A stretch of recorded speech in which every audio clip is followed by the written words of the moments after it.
ప్రార్థన చేసుకుందాం. సర్వోన్నతుడా, సర్వాధికారి, సర్వశక్తిమంతుడా తండ్రి, ఆశ్చర్యకరుడా, నీ కృపా కాపుదల తండ్రి, గత వారమంతా కాచి కాపాడి ప్రభా నిలబెట్టిన గొప్ప దేవా నీకు కోట్లాది కృతజ్ఞతలు.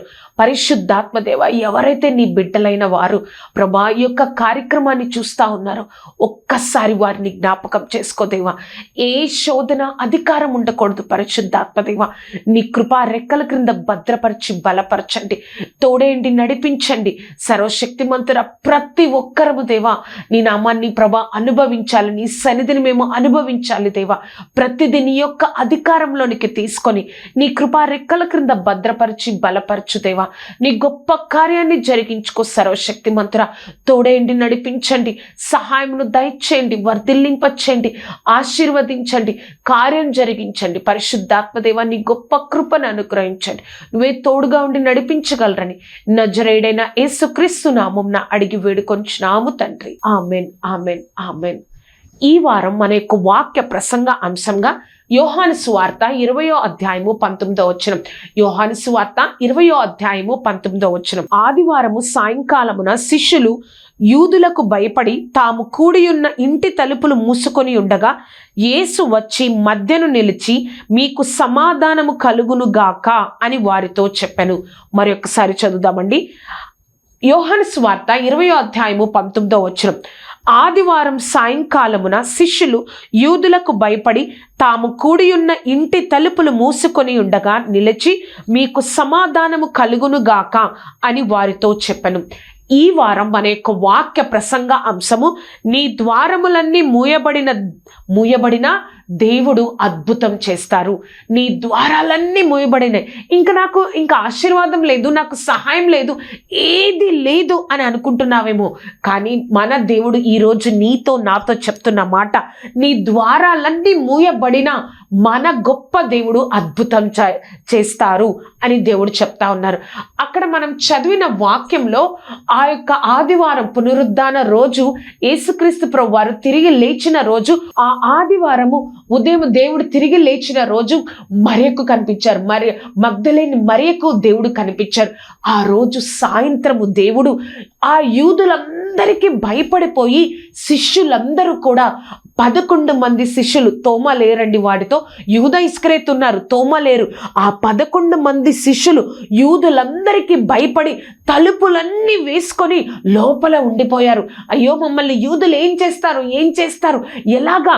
మేము మొన్నటి వరకు 3.5 సంవత్సరాల వరకు యేసుక్రీస్తు ప్రభువారితో ఉన్నాం కదా, ఇప్పుడు మా జీవితాలు ఏమిటి అని ఆ యూదులందరికీ భయపడిపోయి వారు తలుపులు వేసుకొని లోపల ఉండిపోయారు. దేవుడు వారి మధ్యలోకి వచ్చారు. ఎలా వచ్చారు? ఆ యొక్క తలుపును తట్టలేదు దేవుడు. వారు ఎవ్వరు కూడా వెళ్ళి తలుపును తీయలేదు. దేవుడే తలుపు తీసుకొని లోపలికి రాలేదు.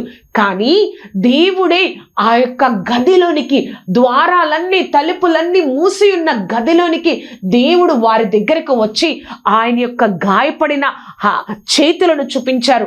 ఆయనను పక్కటెముకలో పొడిచిన దానిని చూపించి, మీకు సమాధానము కలుగును గాక.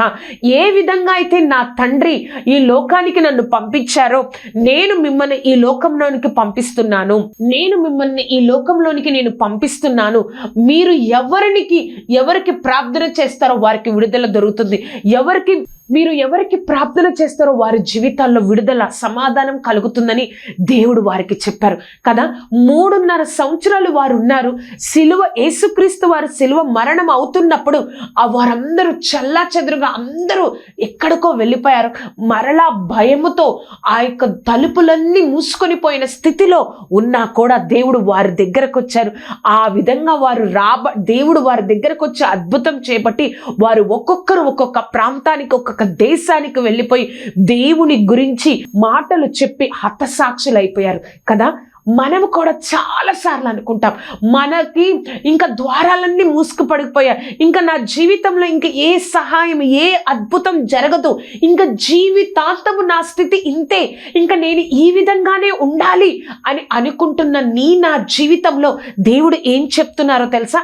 ద్వారాలన్నీ మూసుకుపోయినా కూడా నీ స్థితిలో ఇంకా సహాయం లేదు, ఇంకా జీవితాంతం నీ స్థితి ఇంతే, ఇంకా నువ్వేమీ సాధించలేవు అని అనుకుంటున్నా కూడా దేవుడు చెప్తున్నారు, అటువంటి స్థితి అయినా కూడా నేను నీ జీవితంలో అద్భుతాన్ని చేస్తాను, నేను నీ జీవితంలో అద్భుతాన్ని చేసి ఆయన యొక్క గొప్పతనాన్ని మన జీవితంలో దేవుడు చూపిస్తానని చెప్తున్నారు.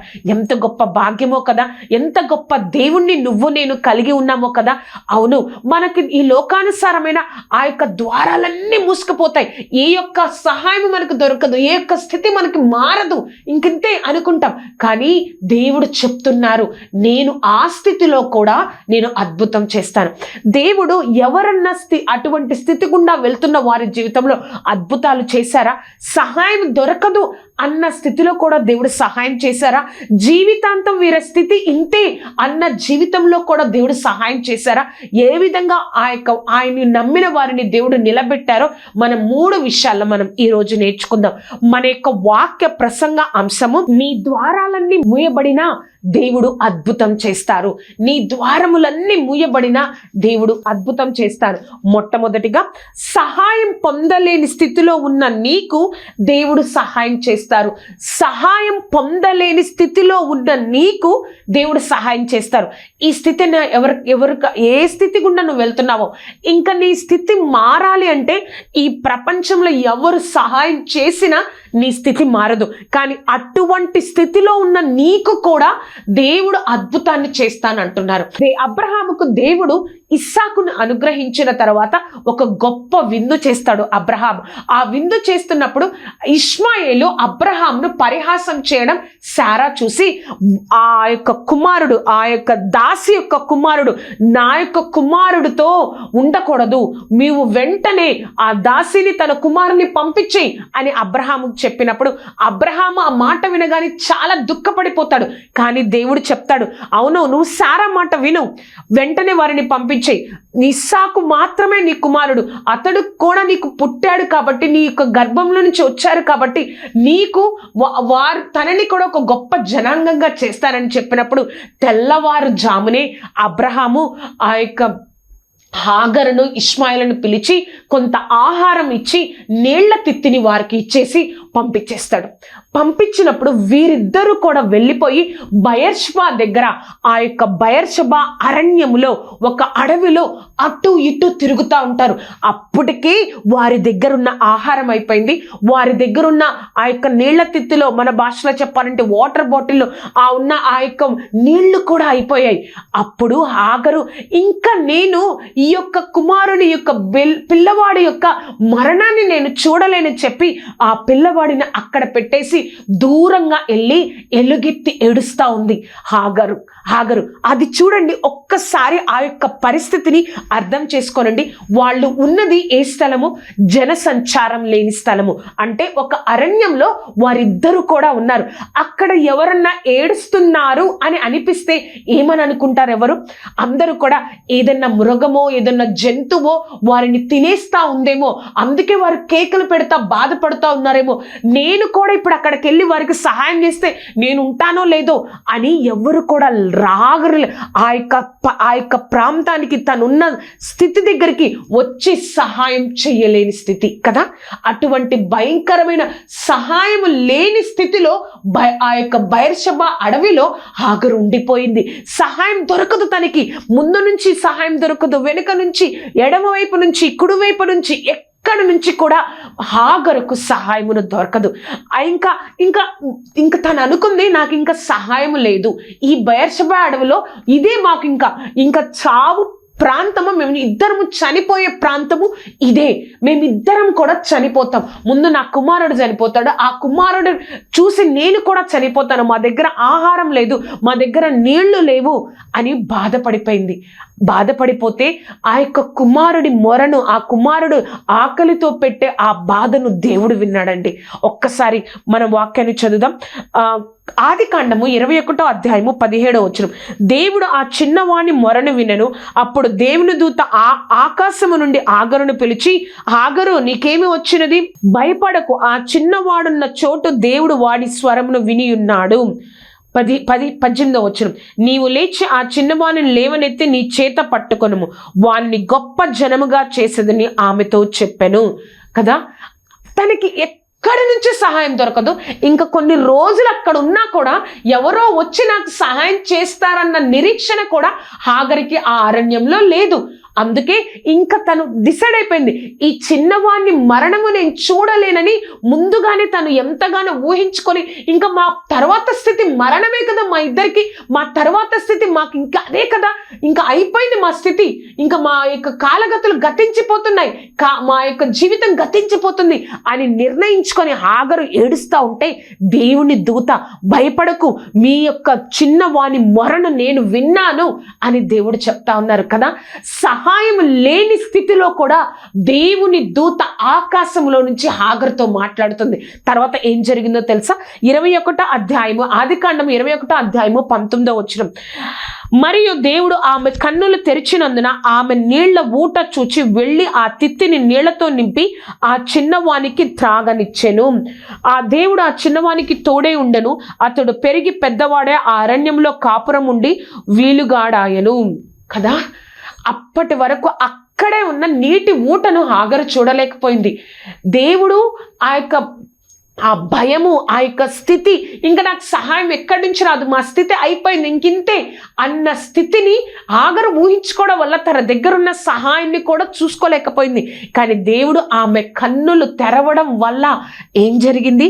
ఆ యొక్క కన్నులు తెరవడం వల్ల ఆ నీటి ఊటను చూసి ఆ యొక్క నీటి ఊట దగ్గరికి వెళ్ళి ఆ నీళ్లను తిత్తిలో నింపుకొని వచ్చి ఆ యొక్క కుమారుడికి ఇచ్చింది. సహాయము దొరకదు, వారు బ్రతకడానికి ఏ యొక్క నిరీక్షణ లేదు వాళ్ళిద్దరూ ఆ అరణ్యంలో బ్రతకడానికి. కానీ దేవుడే వారి దగ్గరికి వచ్చి వారిని బ్రతికించి ఆ గొప్పగా వారి జీవితంలో జోక్యం చేసుకొని గొప్పగా వారిని నిలబెట్టాడు కదా. నా జీవితంలో ఏదన్నా స్థితి గుండా వెళ్తున్నావా? ఇంకా ఎవ్వరు కూడా నువ్వు సహాయం చేసే స్థితి కాదు నీ స్థితి, నీ జీవితం. ఇంకా అందరూ అనుకుంటున్నారు ఇంకా వీళ్ళు ఇంకా అయిపోయింది వాళ్ళ జీవితం, ఇంకింతే అని అనుకుంటున్నారు. కానీ దేవుడు చెప్తున్న మాట, అరణ్యంలో హాగరుంది, తనకి ఎటు నుంచి ఈ లోకానుసారంగా ఎటు వైపు నుంచి తనకు సహాయం లేదు. అందుకే దేవుడు ఆకాశంలో నుండి దేవుని దూత హాగరుతో మాట్లాడింది. ఆకాశంలో నుండి దేవుని దూత హాగరుతో మాట్లాడింది. మనము కూడా ఈ లోకానుసారంగా మనం సహాయం పొందుకోకపోతే కృంగిపోకూడదు, బాధపడకూడదు, సమయం రాకముందే మనం చనిపోవడానికి ప్రయత్నించకూడదు. దేవుడు మనతోనే మాట్లాడుతున్నారు. ఆయన చూడని స్థలము లేదు, ఆయన చూడని కన్నీరు లేదు, ఆయన చెయ్యలేని సహాయం ఈ లోకంలో ఇంకా లేదు, రాదు కూడా. అటువంటి గొప్ప దేవుడి నువ్వు నేను కలిగి ఉన్నాం కాబట్టి నువ్వు ధైర్యం తెచ్చుకోవాలి. దేవుడు తప్పకుండా నాకు సహాయం చేస్తారు. ఈ లోకానుసారంగా నాకు సహాయం లేకపోవచ్చు, కానీ నా దేవుడు ఎలా అయినా నాకు సహాయం చేసి నా కుటుంబాన్ని ఆశీర్వదిస్తారు. హాగర్ అనుకుందా అండి, దేవుడు అంటున్నాడు నీ యొక్క కుమారుని నేను గొప్ప జనాంగంగా చేస్తానని. ఆ మాట తను కనీసము ఊహించగలదా? అటువంటి ఆశీర్వాదాన్ని. ఆ బిడ్డ కొన్ని నిమిషాల్లో చనిపోతాడు అని హాగర్ అనుకుంది. కానీ దేవుడు అంటున్నాడు నీ బిడ్డను నేను గొప్ప జనాంగంగా చేస్తాను హాగరు అని దేవుడు చెప్తా ఉన్నారు. ఎంత గొప్ప దేవుడో కదా. నీ ద్వారాలన్నీ ఈ లోకానుసారంగా మూసుకుపోయావేమో. అయ్యో, మొన్నటి వరకు ఆ యొక్క అబ్రహాము నన్ను బాగా చూసుకున్నాడు, సారా కూడా నన్ను బాగా చూసుకుంది, కానీ వాళ్ళు పంపించేశారు. ఇంకా అరణ్యంలో నాన్న వాళ్ళు నాకెవ్వరూ లేరు, ఇంకా నేను చనిపోతాను, ఇంకా నా బ్రతికింతే, మా జీవితాలు అయిపోయాయి అని అనుకుంది హాగరు. కానీ దేవుడు ఒక గొప్ప జనాంగంగా చేశాడు.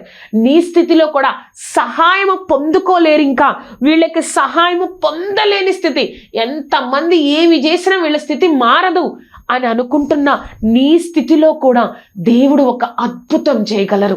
మన దేవుడు అంత శక్తిమంతుడు, మన దేవుడు అంత గొప్ప దేవుడు అండి. ఆ దేవుడి వైపు చూస్తావా? నీ జీవితాన్ని నువ్వు ఇక్కడతో అంతం చేసుకోవద్దు. నీ జీవితాన్ని నీకు నువ్వే ఇంకేముంది, బ్రతకడం ఎందుకు, నా జీవితం ఎందుకు అని నీకు నువ్వే నువ్వు డిసప్పాయింట్ అవ్వద్దు. దేవుడు నీతో చెప్తున్న మాట, దేవుడు నిన్ను తప్పకుండా ఆశీర్వదిస్తాడు. వారు చనిపోతారనుకుంటున్నారు, కానీ దేవుడు అనుకుంటున్నారు ఆ బిడ్డను ఒక గొప్ప జనాంగంగా దేవుడు చూస్తా ఉన్నారు కదా. సహాయము పొందుకోలేని స్థితిలో కూడా ఆ గొప్ప దేవాది దేవుడు వారికి సహాయాన్ని అనుగ్రహించారు. రెండవదిగా చూసినట్లయితే జీవితాంతము నువ్వు అదే స్థితిలో ఉండాలి, కానీ దేవుడు నీ జీవితంలో అద్భుతం చేస్తారు. జీవితాంతము నువ్వు నేను కూడా ఇంకా ఈ స్థితిలోనే, ఈ పేదరికంలో, ఈ ఆర్థిక ఇబ్బందిలో, ఈ లేమిలో ఇంకా జీవితాంతం మన జీవితాలు ఇలాగే కొనసాగాలి. కానీ దేవుడు మన జీవితంలో జోక్యం చేసుకొని మన జీవితంలో గొప్ప దేవాది దేవుడు మన జీవితంలో అద్భుతాన్ని చేస్తారు. 2 రాజులు 4వ అధ్యాయం చూసినట్లయితే ఎలీషా దగ్గరకు ఆ ఎలీషా యొక్క శిష్యుల్లో ఒక వ్యక్తి, ఆ శిష్యుడు మరణించినప్పుడు తన యొక్క భార్య, 2 కుమారులు తన దగ్గరకు వచ్చి, నీ యొక్క శిష్యుడు ఎంతో భయభక్తులు కలవాడు కదా, కానీ ఇప్పుడు అప్పులు వారు వచ్చి ఆ యొక్క అప్పులు తీర్చడానికి నా 2 కుమారుణ్ణి తీసుకొని దాసులుగా చేసుకోవడానికి రెడీగా ఉన్నారు. నేను ఏం చేయాలి? ఇంకా నా జీవితాంతం ఇంతే కష్టాలా, ఇంతే కన్నీరా అని తను ప్రశ్నిస్తూ ఉంది ఎలీషాని కదా. మనము కూడా చాలాసార్లు ఆ యొక్క విధవరాలు ఎలాగైతే ఎలీషాని అడుగుతా ఉందో మనం కూడా దేవుణ్ణి అడిగే ఉంటామేమో కదా కొన్నిసార్లు.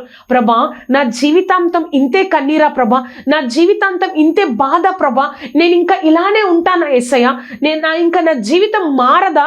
మా తల్లిదండ్రులు అదే అనుభవించారు, మా తాతలు అదే అనుభవించారు, ఇంకా ఇప్పుడు నా తరపు కూడా అదే అనుభవిస్తుంది, ఇంకా నా తరపు కూడా దీనితోనే అంతమైపోతుందా అని నువ్వు అనుకుంటున్నావేమో. నిన్ను చూసి చాలా మంది అదే అనుకుంటున్నారేమో. వారి జీవితాంతం ఇంకా అదే స్థితి. ఆ యొక్క విధవరాలుకి తనకి ఇంకా జీవితాంతం ఆ స్థితి అనుభవించాలి. ఒక యజమానుడు లేడు, సంపాదించి కుటుంబాన్ని పోషించే ఒక యజమానుడు లేడు. ఇంకా ఏం చేయాలి? అప్పులు వాళ్ళు వచ్చి తన 2 కుమారులను దాసులుగా తీసుకెళ్ళడానికి రెడీగా ఉన్నారు. అంటే ఇంకా వారి జీవితాంతం దాసులుగానే బ్రతకాలి అక్కడ.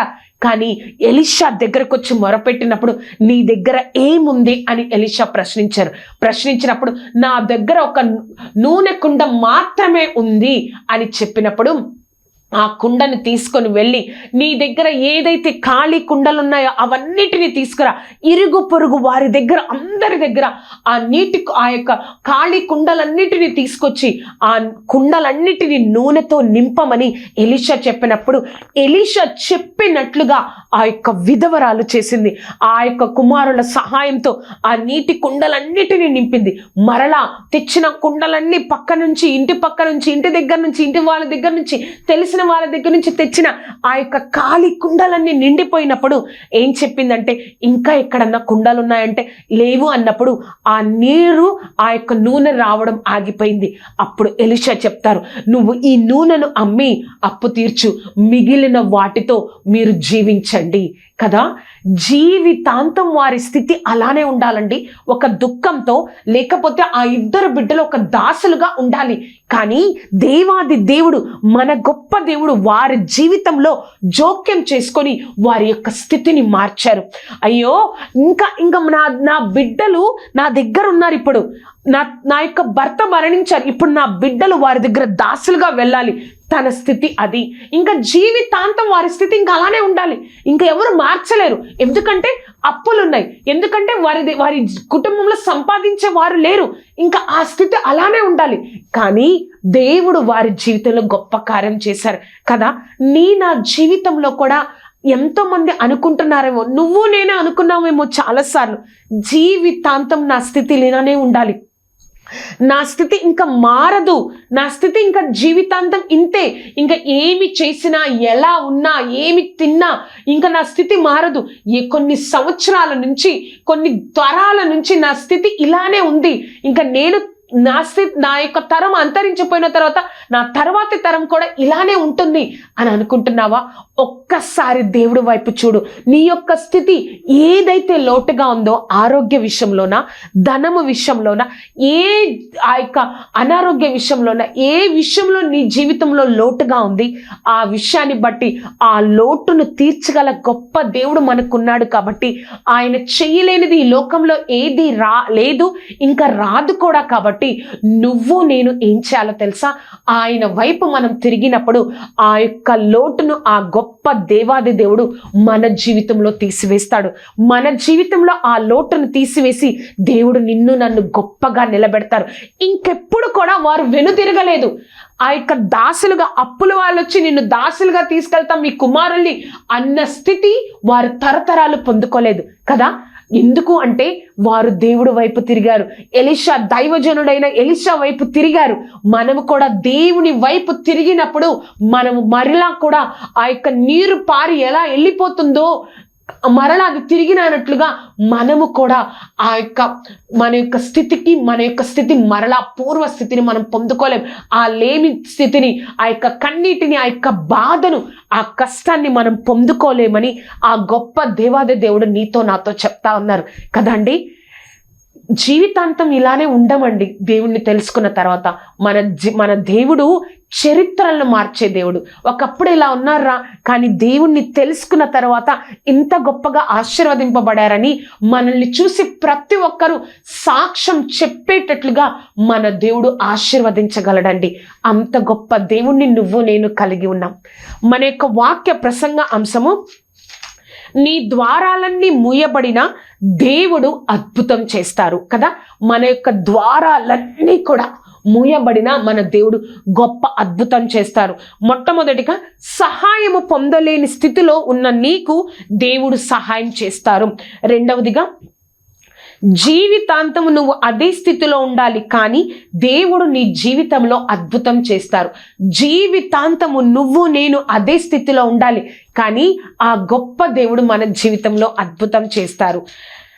చివరిగా మనం చూసినట్లయితే, నీ ద్వారాలన్నీ మూయబడిన దేవుడు నీ కోసం ద్వారం తెరుస్తారు. నమ్ముతున్నావా నువ్వు? నాకు ఇంకా నా జీవితంలో సహాయం అందదు, నా జీవితంలో జీవితాంతము ఇదే నా స్థితి అనుకుంటున్న నా జీవితంలో దేవుడు చెప్తున్న మాట, నీ జీవితంలో ద్వారాలన్నీ మూయబడిన ఆ గొప్ప దేవాది దేవుడు ఏమంటున్నారో తెలుసా? నీ కోసం నేను ద్వారాలు తెరుస్తాను. ఎందుకంటే మన దేవుడు ఎవరో నువ్వు ఒకసారి తెలుసుకోవాలి. యెషయా 43వ అధ్యాయము 19వ వచనం. యెషయా 43వ అధ్యాయము 19వ వచనం. ఇదిగో నేనొక నూతన క్రియను చేయుచున్నాను, ఇప్పుడే అది మొలుచును, మీరు దానిని ఆలోచింపరా?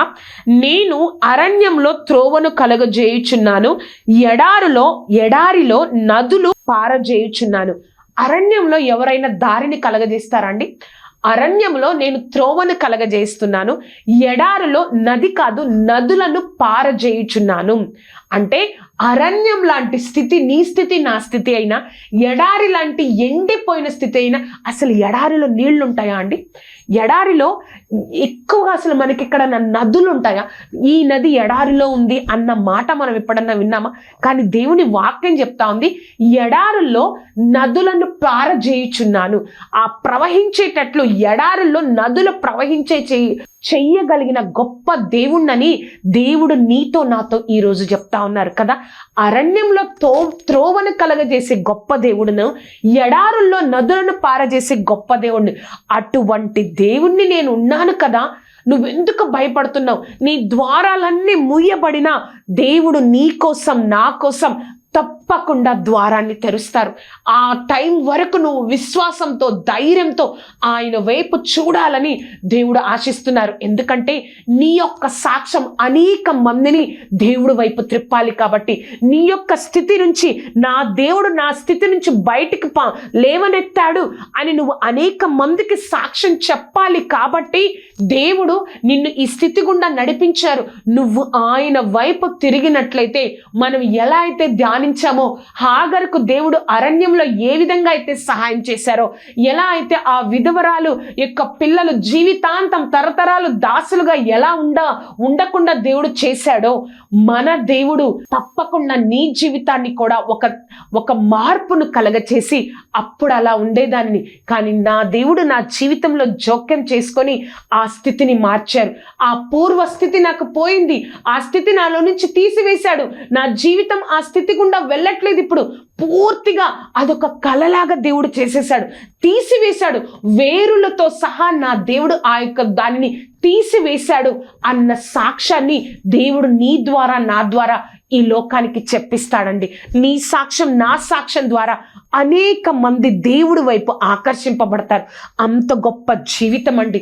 నువ్వు ద్వారాలన్నీ మూసుకుపోయాయని చెప్పి నాకు ఏం లేదు, నా వల్ల కాదు, నా జీవితం అయిపోయింది, నాకు సహాయం పొందుకోలేని స్థితి, ఇంకా నాకు జీవితాంతం ఇలాగే ఉండాల్సిన స్థితి, ఇంకా నాకు అయిపోయింది అని నీకు నువ్వుగా నీ జీవితాన్ని నీ చేతుల్లో తీసుకోకుండా నీ యొక్క జీవితాన్ని ఆ గొప్ప దేవాతి దేవుడైన సృష్టికర్త చేతిలో నీ జీవితాన్ని పెట్టినట్టయితే నీ జీవితాన్ని దేవుడు మార్చగలడు. నమ్ముతున్నావా? దేవుడు తప్పకుండా సహాయం చేస్తారు. ప్రార్థన చేసుకుందాం. సర్వోన్నతుడా, సర్వాధికారి, సర్వశక్తిమంతుడా తండ్రి, నీ గొప్ప కృపా కాపుదల భద్రత దేవా యేసయ్య, నాతో మాతో మాట్లాడిన విధానాన్ని బట్టి వందనాలు ప్రభా. ఈ యొక్క కార్యక్రమాన్ని చూస్తున్న ఎవరైతే ఉన్నారో ప్రభా నా జీవితంలో ద్వారాలన్నీ మూసుకుపోయాయా తండ్రి. ఇంకా నాకు ఎక్కడి నుంచి సహాయం రాదు ప్రభా. నేను ఇంకా సహాయం పొందుకోలేని స్థితిలో ఉన్నానయ్యా. నా జీవితాంతము నేను ఇంకా ఇదే స్థితిలో ఉండి చనిపోవాలయ్యా అని ఎవరైతే బాధపడుతూ ఉన్నారో వారితో, మా అందరితో మాట్లాడిన సర్వశక్తిమంతుడా, నువ్వు ఎలా అయినా సహాయం చేయగలవన్న ధైర్యాన్ని, విశ్వాసాన్ని వారిలో కలగచేయండి అయ్యా. పరిశుద్ధాత్మదేవ, అరణ్యంలో మార్గాన్ని కలగచేసే వాడవయ్యా. ఎడారుల్లో ప్రభా నదులను ప్రవహింపజేసే గొప్ప దేవుడు ప్రభా తండ్రి. నీ గొప్ప కార్యాన్ని జరిగించుకోనండి. మా జీవితాల్లో గొప్ప కార్యాన్ని జరిగించి అనేక మంది మా జీవితం ద్వారా, మా సాక్ష్యం ద్వారా నీ వైపు ఆకర్షింపబడేటట్లుగా, నిన్ను హత్తుకునేటట్లుగా ఉండడానికి మాకు సహాయం దయచేయండి. నీ కృపలో నిలబెట్టు దేవా. నీ నామాన్ని ఘనపరుచుకో సర్వశక్తిమంతుడా. తోడేయండి, నడిపించండి. ఆశ్చర్యకరుడా, అద్భుతకరుడా, నీ కాపుదల భద్రత దయచేయండి. కార్యం జరిగించండి. ఎవరైతే ఈ కార్యక్రమాన్ని చూస్తా ఉన్నారో ప్రభా, సాతానుగాడు ఎంతగా ప్రేరేపించిన వారు ఆశీర్వాదాన్ని పొందకుండా తండ్రి చేస్తున్న ప్రతి ఒక్క శోధనను, ప్రతి ఒక్క చెడు తలంపుల్ని తీసివేసి ఆశీర్వాదం కోసం వారి జీవితాలను, వారి హృదయాలను విశ్వాసంతో నింపుదేవా. నీ కార్యం జరిగించుదేవా. నీ నామాన్ని మహిమపరచుకోదేవా. వర్ధిల్లింపచేదేవా. యేసయ్యా, నాతో మాతో మాట్లాడినందుకు వందనాలు. నీ నామాన్ని మహిమపరచుకున్నందుకు వందనాలు. నీ కృపా రెక్కల క్రింద భద్రపరిచినందుకు వందనాలు. నువ్వే తోడేండి నడిపించినందుకు వందనాలు. కేవలం నీ నామాన్ని మహిమపరచుకున్నందుకు వందనాలయ్యా. నువ్వే కార్యం జరిగించి సాక్షులుగా నిలబెట్టండి. నువ్వే సహాయంతో నింపండి. నజరేయుడైన యేసుక్రీస్తు నామమున అడిగి వేడుకొంచున్నాము తండ్రి. Amen, amen, amen. చూశారు కదా అండి, ఈ యొక్క కార్యక్రమం మీకు ఆశీర్వాదకరంగా ఉన్నట్లయితే మీ యొక్క స్నేహితులకు, బంధువులకు ఈ యొక్క కార్యక్రమాన్ని పరిచయం చేయండి. అంతేకాదు, ఈ యొక్క కార్యక్రమం గురించి, నా గురించి ప్రార్థన చేయండి. తప్పకుండా గొప్ప దేవుడు నీ యొక్క ప్రతి ద్వారం మూయబడినా కూడా నా దేవుడు సహాయం చేశాడు అన్న సాక్ష్యాన్ని నీ జీవితానికి, నా జీవితానికి దేవుడు అనుగ్రహించును గాక. దేవుడు మిమ్మల్ని ఆశీర్వదించును గాక. Amen, amen, amen.